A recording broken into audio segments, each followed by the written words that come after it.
안녕하세요. 소아청소년과 전문의 하정우입니다.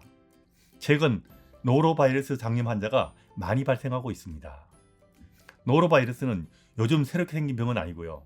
우리나라에서도 해마다 겨울이 되면 많이 발생하고 있는 병입니다. 상한 음식에 한 식중독이 여름에 잘 생기는 것과는 달리 노로바이러스 감염은 주로 추운 겨울에 잘 생깁니다. 오늘은 노로바이러스 감염에 대해서 확실하게 그리고 상세하게 알려드리겠습니다. 좀 길지만 끝까지 마음 편하게 보시면 다른 전염병 예방에도 도움이 되실 겁니다. 노로바이러스 장염의 원인입니다. 노로바이러스 장염은 노로바이러스가 원인입니다. 이 바이러스는 춥고 건조한 기후에서 잘 번식하기 때문에 추운 겨울에 많이 발생합니다. 우리나라에서는 11월부터 4월까지 주로 발생하지만 1년 내내 노로바이러스 감염은 계속되기 때문에 평소에도 주의를 해야 됩니다. 노로바이러스 장염에 걸리면 면역은 생기지만 오래가지 않아서 몇 번이나 또 걸릴 수 있기 때문에 한 번 걸렸다고 안심하지 말고요. 계속 주의한다는 점도 꼭 알아두시기 바랍니다. 0세부터 6세까지의 어린아이들이 잘 걸리는데 어른도 노로바이러스에 걸릴 수 있습니다. 어린아이들과 나이 많은 사람들은 심하게 앓을 수 있으니까 주의해야 됩니다. 다음은 노로장염의 정상입니다. 정상은 구토와 설사가 제일 중요한 정상이고요. 복통과 발열까지가 대표적인 정상입니다. 오한이 생기고 구역질이 나고 근육통도 동반될 수 있습니다. 굳이 따진다면 소아는 구토가 좀 더 문제가 되고요. 어른은 설사가 좀 더 문제가 되는 경우가 흔하지만 어차피 두 가지 다 발생한다고 보시면 됩니다. 정상은 감염된 후 하루에서 이틀 안에 생기는데 병에 걸려 정상이 생긴 후 대개 하루에서 한 3일 정도 지나면 저절로 되게 좋아지는 경우가 많습니다. 대부분 입원하지 않고 외래로 치료가 가능합니다. 하지만 심한 경우나 수분을 충분히 섭취하지 못한 경우는 탈수가 생길 수 있고요. 탈수가 심한 경우는 입원 치료가 필요할 수도 있습니다. 그 다음은 노로바이러스에 걸리는 경로, 이건 알아두셔야 됩니다.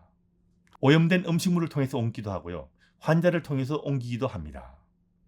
자, 주의해야 될 음식은 익히지 않는 굴, 조개, 생선 같은 해산물과 오염된 물로 세척된 과일, 야채, 그리고 충분히 익히지 않는 고기나 인스턴트 음식, 그리고 염소 소독되지 않는 우물물 같은 것 등입니다. 이런 것을 통해서 잘 옮죠. 환자를 통해서 옮을 때는 대변이나 구토물에 포함된 노로바이러스를 통해서 다른 사람에게 옮길 수 있습니다. 좀 더 상세하게 말씀드리면 대개 감염된 음식을 통해서 병에 걸리지만 감염된 사람의 구토한 것과 대변에 오염된 물건을 통해서 감염을 일으킬 수 있습니다. 노로바이러스는 크기가 적기 때문에 구토할 때나 변기에 물 내리는 정도로도 공기 중에 바이러스가 퍼져서 잘 날아다닙니다. 다른 곳에 잘 달라붙기 때문에 아이들 손 닿는 부위에 묻은 바이러스가 다른 사람 손을 통해서 감염을 일으킬 수가 있습니다. 그리고 노로바이러스는 좀 다른 바이러스와 달리 좀 특이한 특징들이 있습니다. 이건 좀 알아두는 게 좋죠. 노로바이러스는 아주 소량의 바이러스가 들어와도 병에 걸릴 수 있고요. 매우 전파력이 강합니다. 냉장고와 냉동고 속에서도 살아남을 만큼 추위에 강하고 섭씨 60도 정도의 온도에서도 살아남을 수 있습니다. 다시 말하면 음식을 냉장고에 보관했다고 안심하지 마시란 이야기입니다. 그리고 수돗물이 염소로도 잘 죽지 않습니다. 손세정제의 알코올 속에서도 살아남기 때문에 노로바이러스 예방에는 손세정제가 별 도움이 되지 않습니다.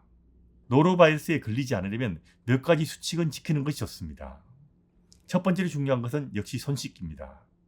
기저귀를 갈고 난 후, 환자를 돌본 후, 악수한 후, 그리고 문고리처럼 다른 사람 손과 물건을 맞힌 후에는 꼭 손을 씻는 것이 노로바이러스 예방에 중요합니다.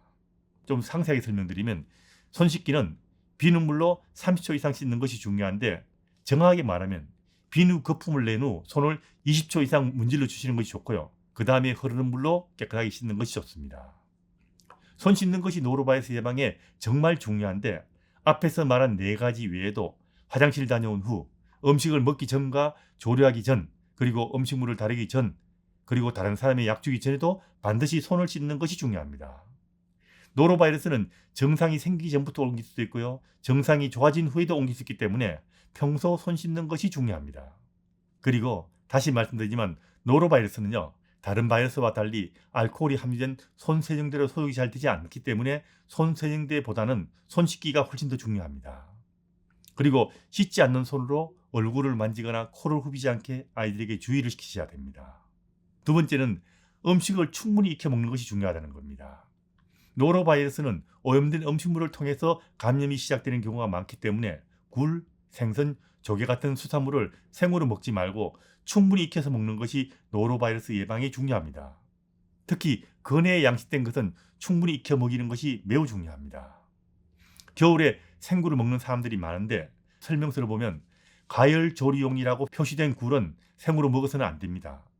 이 표시가 있는 것은 노로바이러스가 검출된 해역 근처에서 생산된 것이란 의미입니다. 그래서 감염됐을 위험성이 높다는 이야기죠. 지하수를 먹는 경우는 반드시 끓였다 식힌 후에 먹어야 합니다. 좀 두께가 있는 음식을 조리할 때는 음식물의 내부 온도가 63도 이상이 되게 충분하게 익히는 것이 중요합니다. 세 번째는 생으로 먹는 음식물 전에는 반드시 흐르는 수돗물로 잘 씻어야 합니다. 생으로 먹는 과일이나 채소 같은 경우는 판매 전 세척되는 과정에서 오염되는 경우가 있기 때문에 먹기 전 흐르는 수돗물로 충분히 세척하는 것, 이건 잊지 마셔야 됩니다. 네 번째, 증상이 있는 사람은 음식 준비를 해서는 안 됩니다. 노로바이러스는 음식 조리하는 사람을 통해서도 전파가 될 수 있기 때문에 노로바이러스에 걸린 사람은 증상이 완전히 사라진 후 적어도 이틀, 다시 말하면 48시간 이내에는 음식을 조리하거나 배식을 해서는 안 된다는 점 꼭 알아두시기 바랍니다.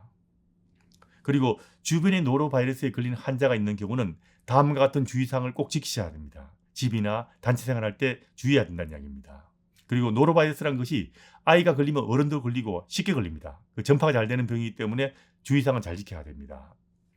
노로바이러스에 걸린 사람은 증상이 없어진 후 48시간 이내에는 단체 생활을 하지 않아야 합니다. 다시 말하면 어린이집에 증상이 좋아진 후 48시간 지난 후에 갈 수 있다는 이야기입니다. 집에서도 가능하면 생활 공간을 분리하는 것이 좋지만 아이들이 걸린 경우는 이게 힘들 겁니다. 그래서 집에서는 손 더 잘 씻는 것이 중요합니다. 그 다음은 락스로 소독하는 법입니다. 환자의 생활 공간이나 오염된 물건은 염소가 포함된 락스를 희석해서 소독하는 것이 중요합니다. 알코올 소독제는 소용없다고 보시면 됩니다. 손 닿는 부위는 락스 1에 물 50을 섞어서 사용하시고요. 구토한 것을 치운 경우는 그 부위를 락스 1에 물 10을 섞어서 소독해야 됩니다. 일회용 장갑을 사용하고 소독액으로 닦은 후 적어도 5분 이상은 그냥 두십시오. 그리고 5분 지난 후 물속은 닦아내거나 화장실처럼 물 청소가 가능한 부위는 물로 깨끗하게 씻어내는 것이 좋습니다. 옷은 적어도 70도 이상의 온수로 세탁하는 것이 좋습니다. 노로바이러스는 뜨거운 온도에서는 죽기 때문에 가능하면 뜨거운 물로 세탁하시고요. 그게 힘든 경우는 스팀 다리미로 충분한 시간 달여주는 것이 좋습니다. 그리고 화장실 사용 시는 반드시 변기 뚜껑을 덮은 후 물을 내려야 합니다. 노로바이러스는 분변을 통해서 감염이 생기는데 변기물을 낼 때 오염된 분변이 공기 중에 날리게 됩니다. 변기물을 낼 때 1초도 안 되는 사이에 사람의 키 높이까지 오염물이 공기 중에 날리기 때문에 반드시 변기 뚜껑을 덮고 물을 내리는 것이 중요합니다. 특히 공공 화장실 사용할 때 이건 더 중요합니다. 그리고 노로바이러스 치료 이야기입니다. 노로바이러스는 바이러스가 원인이기 때문에 특별한 치료는 없습니다. 하지만 증상에 따른 대증요법으로서 치료를 하는 것이 중요합니다. 열나면 해열제 먹고요. 탈수가 심하면 전해질 용액을 먹거나 수액 치료를 하기도 합니다. 장 증상에 따른 약을 사용하기도 하는데 항바이러스제나 항생제는 사용할 필요가 없습니다. 물론 심하게 앓는 경우는 소아과사의 판단하에 입원을 권유할 것입니다. 설사를 한다고 멀건 흰죽을 먹이거나 굶기지는 마십시오. 차고 달고 기름진 것 빼고는 원래 먹던 음식을 먹을 수 있는데 좀 더 부드럽게 해서 먹인다고 생각하시면 됩니다. 구토를 하는 경우는 좀 더 부드럽게 만든 음식을 조금씩 자주 먹이는 것이 좋습니다.